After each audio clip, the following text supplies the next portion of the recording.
revenue do you believe came from Dogecoin? Ooh, 50? Not quite, 34%. So let's just call it a third.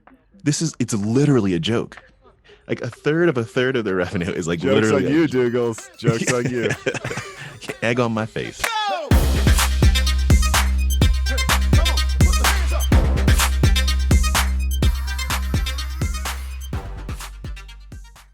This podcast contains the arguably witty banter of two friends, Skippy and Doogles, that like to debate about investing. The content is intended to be entertaining and for informational purposes only, not investment advice. You should do your own research and consult a financial professional before using any of the information in this podcast, and especially before investing. Well, give the people what they want already. Let's talk. Oh, what's been going on in your world, man? I mean, nothing is as exciting as you. I hear you hit the 49th state. Yeah, it was nice. It was nice. It was there was stress in getting to the place because you got to get your test, and you have to get the test within 72 hours. I know, and you were telling me not to worry about this. You got to get the test within 72 hours. And then the guy at the place I got it at was like, "You're probably not going to get this in time." And I was like, "Well, what is?" So I mean, it came in plenty of time, you know. But he just said, your vacation's probably destroyed. Exactly. I was like, why you got to start things off that way? But it came back, all was good. So yeah, we had a real good time, but good to be back. So there's so much fun stuff to talk about today. We got investor expectations, Dr. Doom. What else do we got? Yeah, there's so much. Well, would you be okay if I started off talking about dollar stores? Oh, please. Please. So disclaimer, not investment advice, but disclaimer. In my non-model portfolio, I'm a holder of Dollar General. And so this is not to pump any of that. I just thought this was really interesting. There's this article that covered the economics of dollar stores, and it's fascinating stuff, man. Wait, I just got to drop some knowledge real quick. So if your kids are caught up in the consumerism culture of the United States, let me just say, instead of driving to Target and having them walk down the toy aisle where everything costs like 10 to 50 bucks, take them to not Dollar General, Dollar Tree, where you walk down the aisle and everything costs $1, and you just saved yourself some serious coin. That you did. And another disclaimer, I'm a former employee of Dollar Tree. So I'm really this is brilliant. I'm pretty much an expert. I read an article and worked at one. So that qualifies you. So get this. Which dollar store opens 2.5 stores a day right now? Dollar General. Isn't that insane? Which dollar store has more locations than McDonald's? That would probably be Dollar Tree, because I also own Family Dollar. That's also Dollar General, according to what I saw this week. The three largest dollar store companies, right? They own 70% of the market, are Dollar General, Dollar Tree, and Family Dollar. Yeah. And Dollar Tree owns Family Dollar and Dollar Tree. And so it depends on are you gonna pick a fight with me on my dollar store knowledge? No, like, dude. And I'm all about Dollar General. I just told you. Like, I'm all game for it. And they're trying to get into not dollar stores like now, which is going to be interesting. But yeah, well, okay. Also, for the listeners who don't know, Dollar General has things that aren't $1. You can buy things for like $3, $5, yeah, $7. Yeah. It's like generally around $1, I think, is where the name comes from. No, generally, let's not get some rebranding going on. Talk to me about and I know we're going to talk about DGX, which is sweeping the metro areas. Which is like an upscale dollar store. It's upscale Dollar General. Sorry, you got me so excited about dollar stores that I'm stealing your thunder here. What is the target client base in terms of income for a Dollar General? Well, so it's under 40K. What I find to be interesting is like the cultural infighting that exists between some of these organizations, like Walmart versus Target versus dollar stores. I remember this is way back in the day, but when I was leaving school, Target had this GM type program, like general manager program, where they'd rotate you in. And so I was interviewing to do that. And the amount of trash that they would talk about like these other types of companies it was astounding to me. It was really astounding. I remember them covering the fact that Walmart folks buy in cash, and they're like, what kind of clientele do you have if you're spending cash? It's like it just seems mean. Like it seems really mean. It all Anyway, spends the same, man. I mean, yeah, yeah. But so this is a $94 billion a year industry, and three different types of stores run 70% of it, which we just discussed who those were. Their gross profits of these stores are roughly 30 cents, which is higher than Target or Walmart, yeah, and it's because they sell either lower quality or lower quantity type products, or both. So they basically just have this stuff that either in one category nobody wants, so it's like discontinued merchandise, oversupplied merchandise, that kind of stuff, or they'll partner with other companies to just make smaller, like all the travel sizes type yeah, type of things. And it's because, and this is where it starts to get a little bit, you can make it controversial as to whether or not this is capitalist gouging or not. But the clientele, as you mentioned, the under $40,000 a year folks that they're targeting often can't afford the larger quantities, and they are more price conscious, obviously, in general. yeah. But what they're selling to them is more expensive per whatever unit. Per ounce, yeah, Yeah, typically, yes. yeah. And the numbers were, I'll run some out here. So one is, if you take Scott toilet paper at Dollar Tree, it'd be $2.05 per 100 square feet. Target $1.71, Walmart 188, Costco 187. Right, so that's pretty significant, more than 10% increased. And Yeah. it's similar across like Old Spice deodorant, Sharpie pen. I mean, why you got to gouge me on a Sharpie pen? Right. Here's the we could spend the whole episode on this. I find this so fascinating. So one, my local dollar store is freaking amazing. Which one is because you can get, this is a Dollar Tree. You Okay, can get figures. like we got some M&Ms that they're like called fudge flavored. They're like or brownie flavored or something like that. Like I've never seen these before. These are obviously discontinued. Yep. And they're kind of amazing. It's like you're in Europe shopping for candy that you've never seen. They have knockoff Sour Patch Kids, which are called Sour Jacks, which are actually Yep. like pretty good, I think. If you buy Kleenex there, it's like a smaller size, but it turns out for me that's like perfect to fit in my car. Like I'm a huge fan of this sort of How stuff. small is your car that you need to buy It's a smaller normal size Kleenex? car. Sorry, like to fit in my center console. Let me. Do you have to rent a car just to be able to go pick up the Kleenex?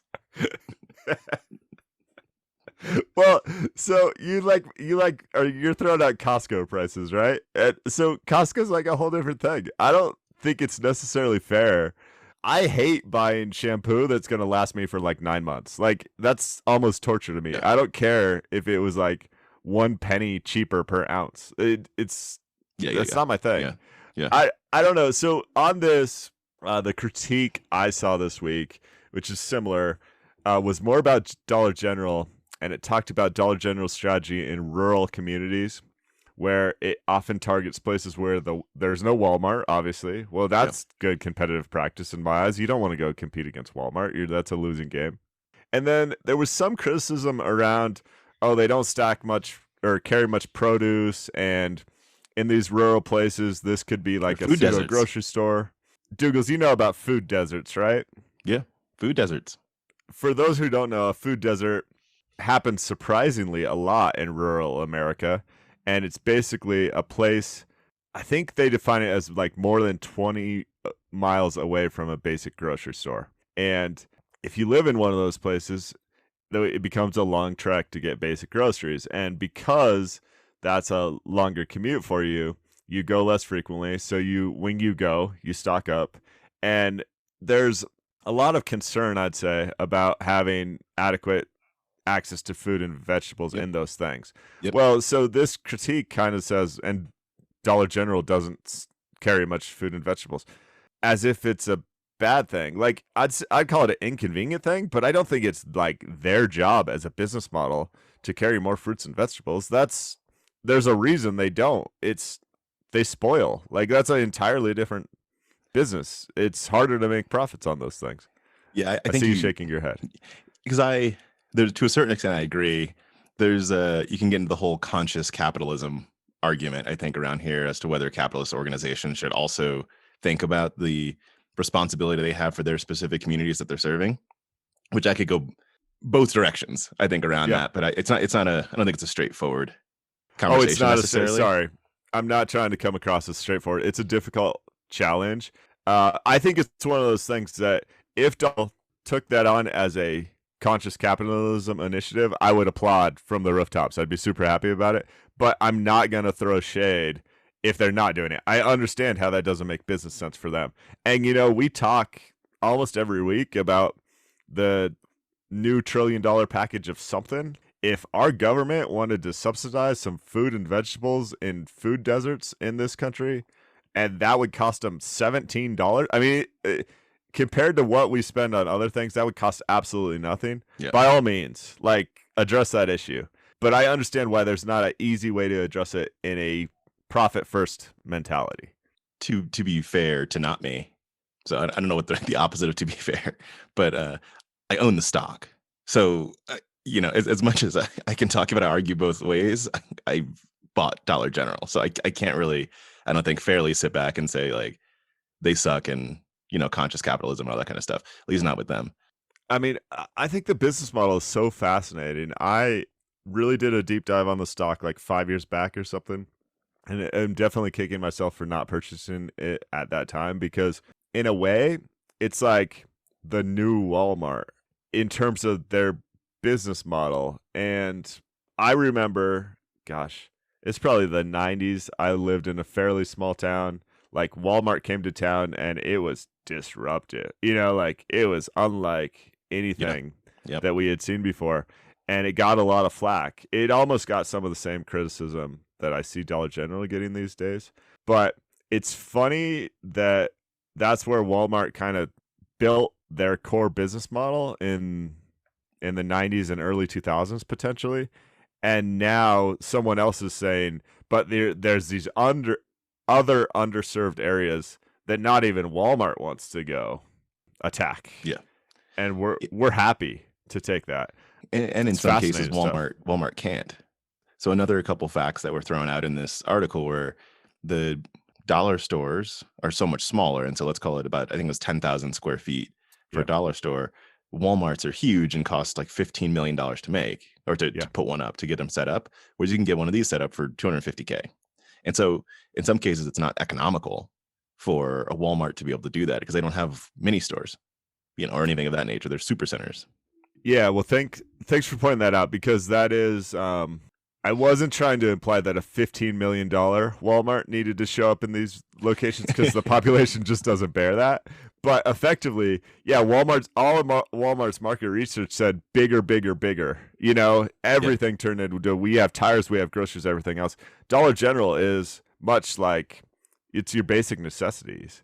And it's kind of a grocery store, but not really. It's kind of a convenience store, but not really.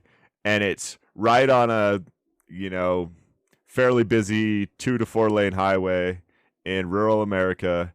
I saw a really good graphic of where their locations are, and the southeast is covered, man. That's all. I think that's the bread and butter.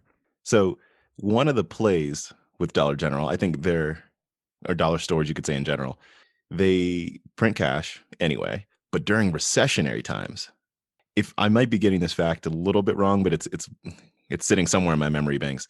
In 2008, the best performing stock was Dollar Tree. I'm pretty sure. Yeah. And it's because everyone becomes price conscious, right? Cost conscious at that time. And do you know who, reaching to the fishbowl for a little transition here, do you know who, unsurprisingly, is calling the next depression? Actually, I won't even go recession, but depression. Sonic the Hedgehog. Yes. I have no idea. Remember we talked about the elder hedgehog on Reddit a few weeks back. We did. Yeah. So Dr. Doom, real name Nouriel Roubini, is calling this. So did you read through his recent article? I glanced at it, but I'm gonna use your expertise with researching boring things on this one. I'm so good at that. So good. So a little bit of background. Roubini is an economist, not just any economist. He worked for like advisor to the White House and all this kind of stuff. So he's a big deal. He used to be a professor at NYU about 20 years ago-ish, not quite, but he spent years calling the housing bubble and like trying to write papers. Nobody would listen to him. So he was talking about the housing bubble and the recession. That's where he got his nickname, Dr. Doom. Well, he's back, baby. And what he's saying, this gets into a number of items that we've talked about over the last months, Skippy, except he does it in a much more intelligent way. Sometimes you might say, or maybe I shouldn't say intelligent. He does it in a much more economically rigorous, maybe is a better way to put it. Yeah. Way. So what he's saying, and feel free to pop in here because I'm just going to go through like a few of the bullets that he listed out. So he talks about the stagflation of the 1970s, right, which we've discussed. And stagflation means stagnant economy and high inflation. Well, and let me tie that together. Yep. Not to interrupt, but we talked about inflation in the 70s a while back. The inflation in the 70s averaged about 10% a year. And so $1 at the start of 1970 was actually worth 48 cents in 1979. Crazy. I mean, crazy. We haven't dealt with that. So Crazy. That's certainly a concern. And then what he talks about is the 2007 2009 period, right, which we were just discussing, and how high debt ratios drove primarily that recession, right, housing bubble, etc. Since then, we've had loose monetary policy. This is the quantitative easing that we've discussed a bunch, which he's saying is going to lead to inflation and will also be in a debt crisis. So the big difference is from both of those two is you're combining them. And I don't need to go through the detail here because he talks about the warning signs that we've also discussed, where it's like prices or asset prices are inflated across the board. SPACs, meme stocks, housing, tech assets, right? All of that. And then the same policies that are feeding these asset prices are also going to be feeding consumer price inflation, which can create stagflation issues. Now, what he's saying is going to be the big difference, and this connects to another point we discussed, is if you go to 2007, 2009, we had an aggregate demand shock, right? So people couldn't buy things is what happened. But he's saying now we're getting an aggregate supply shock. And those supply shocks is what's going to cause our next, what he's calling depression. And he also brings up an economist that we talked a few weeks ago, Minsky. And what he's saying is we're going to hit a Minsky moment, right? So Minsky discussed how you go from stability to fragility to crisis. Yeah. And he's saying that that's basically where we're getting to. And what we're going to need is your boy. He said we're going to need a Volcker type moment, someone to come in and do Volcker things. However, said if you do Volcker things right now because of the debt, it's not like the recession we got in the early 1980s. It's going to be something much more severe because of all the debt that exists in the government, the debt that exists in the private sector, and the debt that exists with companies. And so it's similar to themes like we've discussed. I love the way that he kind of put it down. Well, so my thoughts on this are evolving, and I guess that's a heads up to the listener that what I say this week might be stupid because my thoughts might evolve. In 6 weeks, I might say something different. But I'm starting to think we do need a Volcker moment of some level, meaning you need rates to rise significantly. Not necessarily need. Let me restate that. It would be beneficial in many ways for some point in the next 5 years to have rates rise significantly and deal with the shock that comes with that, because that's going to slow demand. It's going to make current debt in place much more, I'll call it, valuable, because if you have debt at 1%, but if you have to go out and take a new loan at 10%, all of a sudden you're not going to take that new loan. So you're going to tighten your belt and you're going to do what you can with the debt that's already on the books. I just think we're headed that direction. I really don't know how you navigate these waters without, if money remains cheap forever, I see a lot of potential doom and gloom. Now, I'm not Dr. Doom and I'm not shouting from the rooftops. Let me say one other thing just real quick. Like, people like this that are frequently saying the world is coming to an end might have been saying this since 2016, 2017. You know what returns have happened since 2017 in the stock market, in the housing market, everywhere else? Like, you can't just sit on the sidelines all the time, or that's a surefire way to end up with a bad outcome. But you can hedge. What do you think? Yeah, agreed. And I think that's from putting Dr. Doom aside, I think just in my own thoughts, I'm in agreement that I think we have to raise interest rates. I think it has to happen. We as an economy, and I think as investors, just have to think about what that means. And it doesn't, to your point, it's not sitting on the sidelines. But even going back to our last conversation, this is not investment advice, but think about what investments there could be, Yeah. right? That could hedge your portfolio or help with your portfolio in those circumstances. And so the timing of this, who knows? But I think the logic behind it makes a heck of a lot of sense, that all these forces are sitting in play and they're dangerous together. And I do think that a way out would be to increase interest rates, but it's really a way through. I shouldn't say a way out, but we should be ready for it. Like, there are all these zombie companies that have lots of debt. What are the ones that need to be around? And what are the ones that maybe we don't save? I just think we just need to be ready for this stuff, because it's got to happen. And the more that we pump it up, the worse it's going to be on the way down. Our current leadership on both sides, this is not about Republicans or Democrats. There seems to be no willingness to tighten the belt in Washington and make tough decisions about it. It doesn't seem like we have a limited amount of money that we have to figure out how we spend in the most beneficial way possible. It seems like there's a thought that we have an unlimited amount of money.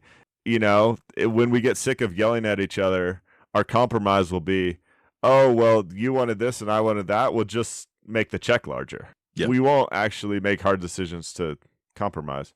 I guess that's my soapbox, and I can get off of it. There's no need. Stay up there. Someone might pull it out from underneath you. And what that's leading to, this is another fishbowl item, is investor expectations. Yeah. Being outrageous. Man, do you want to cover some of the facts there? I mean, it's just depressing. So the stock market on average over the last 100 years returns somewhere around 7% a year. Doogles, fact check me. This is from memory. And then if you talk about real returns where you take out inflation and everything else, sometimes the real returns are around 5% a year. But again, these are ballpark numbers. Let's say a rational investor would say, my return expectations might be between 5 and 10% a year, right? Current return expectations for U.S. investors, I believe these are the highest return expectations of any country in the world, are 17.5%. And I think that's above inflation, right? It is. It is. So historical context, you'd be comparing to that 5-6% range. Investors are expecting 17%. This screams, gosh, I hate to be Dr. Doom. I'm not going to be. This screams that expectations are out of whack, which sometimes happens at the very top of a bubble. And so let's go back, to a conversation I think we had last week around, you were saying it makes no sense to use a credit card to fund your investing. I'm not saying it does, but when your expectations start to get toward 20% a year. I love that tie-in, right? But even this, last week when we did the Lending Tree survey, and it was like, oh, I take out debt on my credit card to finance this. Even these individual investor expectations they're lower than a credit card interest rate. Okay, here's the thing. Then they surveyed financial professionals, and they said, what's your expectations? You'd think this is a more educated group as it relates to at least return expectations of the stock market, right? You think so? Their expectations is 6.7%, which is more reasonable, still not really in line with the facts of the day. But let's talk about a couple things. So one, what does that gap tell you, Doogles? The fact that the individual investors, the retail investors, expect more than 10% annual returns over a finance professional. Here are the thoughts that go through my mind. We've looked at data before that says financial professionals miss their own expectations. We've looked at the data that say individual investors miss everything, right? Like, just generally don't make money. So the fact that there's a 10% gap, to me, just says like we are at a point of optimism that is just so nonsensical, and is going to, I think it's going to lead to people continuing to do some stupid stuff, stretching for. Let me bring. Oh God, I will go Dr. Doom again, and go Minsky, because one of the things that I think is interesting in when Minsky talks about debt is he talks about the Ponzi scheme analogy, where Yep. you get to a point where you're borrowing so much from the future, and then when the future doesn't come, you're done. This is like MicroStrategy. We talk whether this happens to them or not. It's what we talked Yep. about, right? You have to pump up Bitcoin in order to be able to run your business now, and you're borrowing against the future for Bitcoin to happen. I think it's very similar. People are just gonna, if they want 17.5% returns, they're going to do whatever they can to try and get 17.5% returns. That probably means leverage. And then once that starts to not happen, which everything says it will, like Yeah. there's no evidence that says it won't. It's a outside certainty. right? Again, we don't know exactly. when. And it could Exactly. even be 10 years, but it's a certainty that eventually all that leverage catches up with you. Just makes me sad, man. So is there one company to blame here, Doogles? Is there one company that's gone out of the way to help retail investors get into the stock market? You want to go there? Are you poking at Robinhood? Yeah, and to be fair, I'll clarify that I'm joking there. I think Robinhood's fine. I don't think they're a villain. But they did file S1 this week, didn't they, Douglas? They did, and it is a very boring document. But there are two things that came out of that document for me that if I can just take a couple minutes to highlight, I will. Please. Will you give me? Okay. So one is Robinhood they state their mission as democratizing finance. So as a part of that, Yeah. you would expect that more people that haven't invested before are going to invest with them. The rest one shows this to be the case. So to drop a couple figures, as of December 31st of 2020, March 31st of 2021, so there's the quarter difference, they had 12.5 million and 18 million net cumulative funded accounts, respectively. That's a huge growth, right? From 12.5 to 18. From January 2015 to March 31st, 2021, over half of the customers funding accounts on their platform told us that this was their first brokerage account. So flat out, people that have not invested before are coming around it. So they are check the box. They're doing how the else thing. are you going to buy your Dogecoin? All right. Yeah, exactly. Well, this is the problem. This is the problem. The second fact, which this just, I can't say blew my mind, but like it made me sit further deeper into my chair. I'll tell you that much. As of December 31st, 2020 and March 31st, 2021, $3.5 billion and $11.6 billion. So look at that change in growth were attributed to cryptocurrencies. What percent of that cryptocurrency revenue do you believe came from Dogecoin? Ooh, 50? Not quite, 34%. So let's just call it a third. It's literally a joke. Like a third of their revenue is like Joke's literally on you, Douglas. Joke's on you. Egg on my face. I looked at this. But those two things together, right? We're getting all kinds of new people coming on the platform, and all kinds of new people are making revenue for us via a joke. I read an interesting thing on crypto this week, a critique, and I can't remember where, but it was so interesting. It was kind of validating, like it's got traction and it's in the society's nomenclature, and like there's so many positives. But it also said like as soon as interest wanes, because there in a lot of cases there's not a direct tie to like business value. Like exactly, I don't need my one Bitcoin, well, my 0.0001 Bitcoin to go buy my soda at the Dollar Tree. Like as soon as there's not like this gravitational pull in terms of society's mental interest in it, like what happens? It just made me think, as something like Bitcoin gets more traction, as maybe more governments other than El Salvador, where I'm going to have my surf condo, embrace this. Maybe that changes, but that was a fun perspective that I think is just a nice thing to think about. Right now it has to remain in the human psyche or it's in trouble, because if there's not interest, there's not demand, and there's not that built-in capacity for demand. But I got sidetracked. Yeah, but this is not a business that is recession proof, flat out. Robinhood? Yeah. Oh no, it's as pro-cyclical as it gets, right? Especially when you're all about, or trying to be more about, the retail investor side. Who is going to have the wildest swings with emotion when it comes to investing? It's going to be your retail investors, who is also I don't want to say this flat out, but likely the ones using leverage in a way that might be unsafe is probably your retail investors as well. Well, I don't know. We got people that are what 10 to 20, 100x leverage that are taking down hedge funds Oh, true. elsewhere. Good So, point. yeah. But I hear you. I think from from maybe not a quantity of dollars, but a quantity of individuals perspective, you're right. Like absolutely. Oh, I tell you what. As we talk investing, let me know if there's anything else you want to hit specific to Robinhood. But I saw a good kind of 10-step checklist on Twitter this week that I was going to throw out. You want to talk through that? Yeah, run through it. All right. So this is from RY Christie, reputable, smart lady. I think she used to be with Morningstar, but it appears like she's not with them anymore. I think she runs an endowment these days. Simple facts. I don't know that I agree with all these, but I definitely want to mention them. Of kind of a 10-step process that you should do if you're thinking about investing. Our listeners range from basic novice investors to people that like us yelling at each other to professional investors. So this might not be applicable for everybody, but a couple of key points. The first thing she says, which is it's just great. If you're thinking about buying a stock, be willing to spend 1 to 2 hours doing research. If that's all you learn from this, I think that's a good thing to do. Now, hey, we just talked about Robinhood. If you're spending $10 somewhere and you don't want to, that's fine.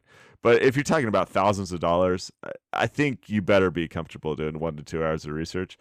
The first step she recommends is a Google search, and I just love it. Like, you should know what the online presence of this company looks like. That's kind of the new Yellow Pages. That's kind of like, well, it's kind of like the new stepping foot in the store in a way. A lot of these are online marketplaces.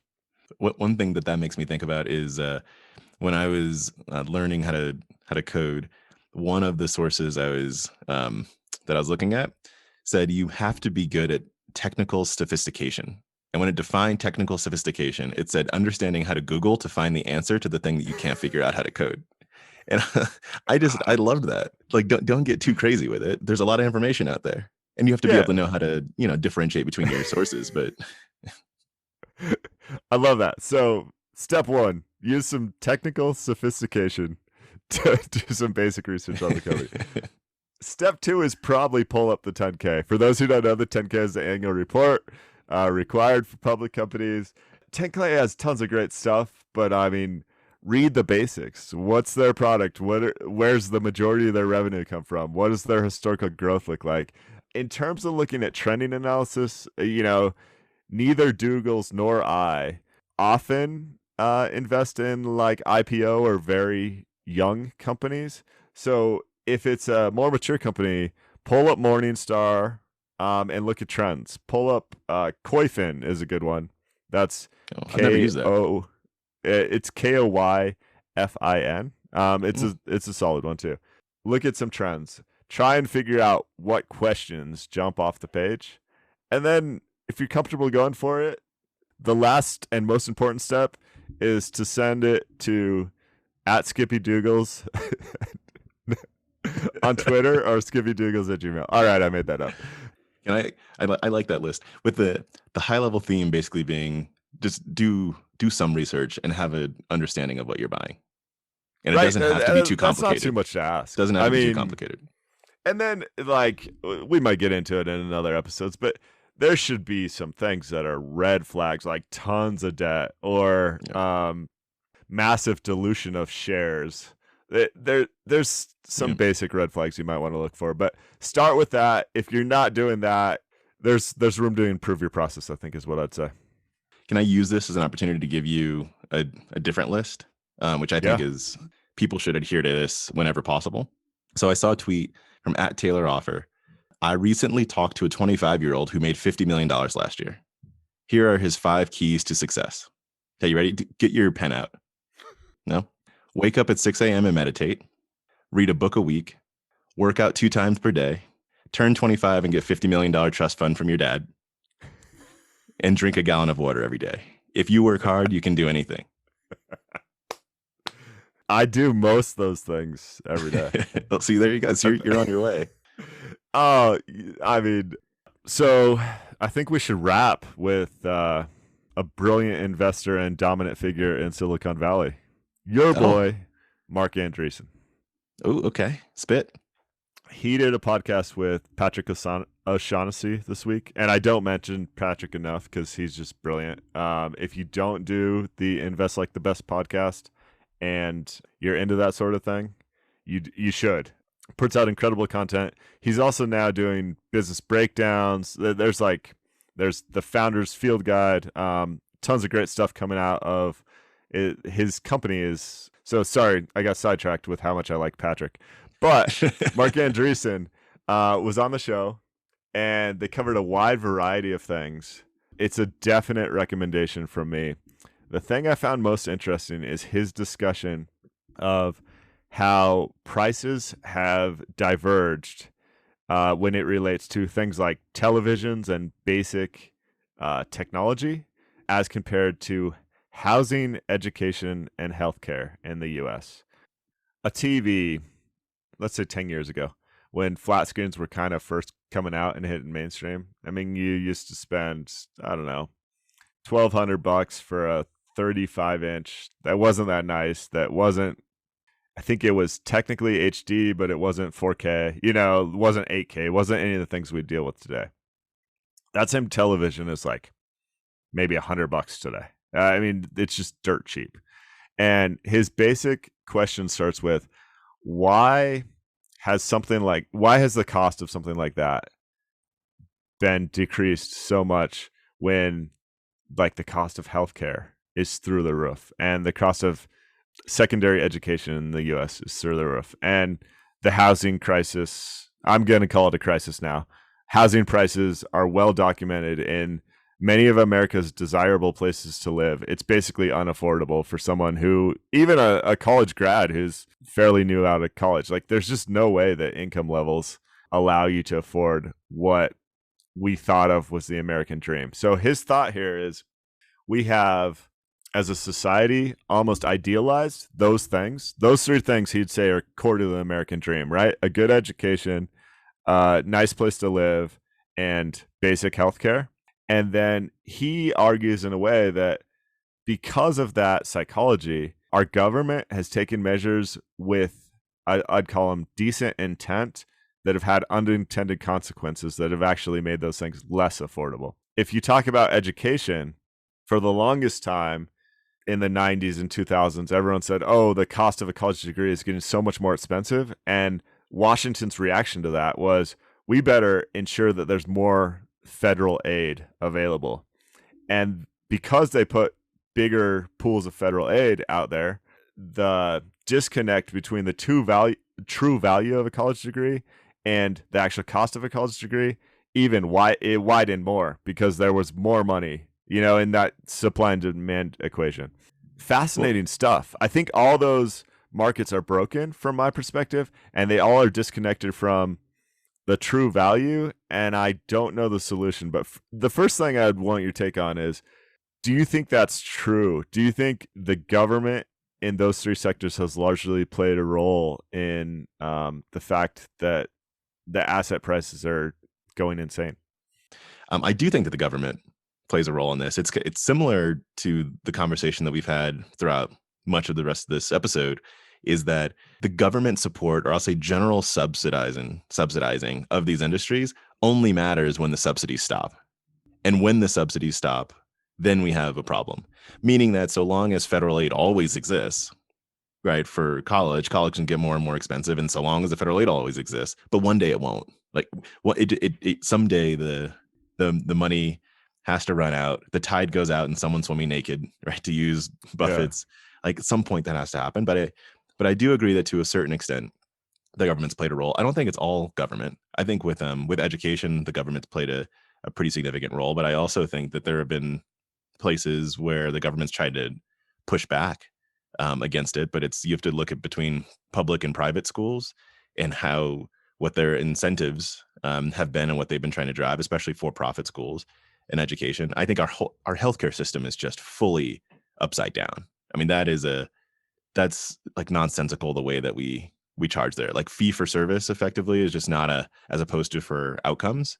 Like that's not helpful. Housing, has its own, I think, housing driven by the way I'd say the government has played a significant role there is mostly through the cost of debt for the most part, at least over the past 12 years. And so Well, it's the not other thing housing that directly. Yeah, go ahead. there's three key things with housing. One is communities that end up being like the wealthiest communities often decide that they want to put a gate around it and they don't want it to ever Yeah. change. Yep. So that limits supply and Yep. then values go through the roof. I think where governments have played a role is the cost of debt. That's at the federal level. But at the local level, building codes and everything are Mhm. pretty much the least progressive thing you can get. So an analogy that he included, and I see this stuff all the time on like TikTok-y videos of, hey, this new machine uses some special clay to build a house for some third world country in 2 days, and it's amazing, and the house costs $5,000 and blah blah blah. It appears that the local building codes in the US really make that sort of thing difficult. But I haven't it's looked too kind of much into that. crazy. What's that? I haven't looked much into like how those two things are related, but it makes sense. It's taken forever. We see some companies that are coming up right now that are trying to tackle that space, but it's taken so long for us to get there, and something that's such an obvious problem.